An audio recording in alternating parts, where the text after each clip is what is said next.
consensus around 100 and something votes. Yeah, feeling good. I thank my voters for trusting in me and supporting me. Without them, obviously, it would never be possible.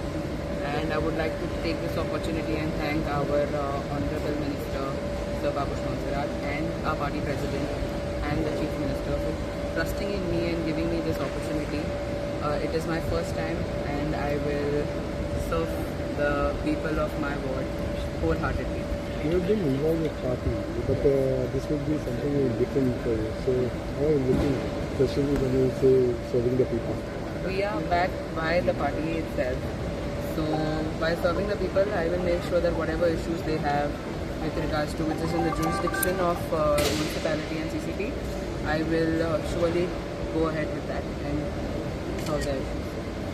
कितने votes हैं? 100 and something exact figure तुम्हें सांगता कितने land जिंकले म्हणजे? सध्या ना खबर ना. I just know तुमचे वॉर्ड नंबर 5 ना? ward number 8. 8 ward number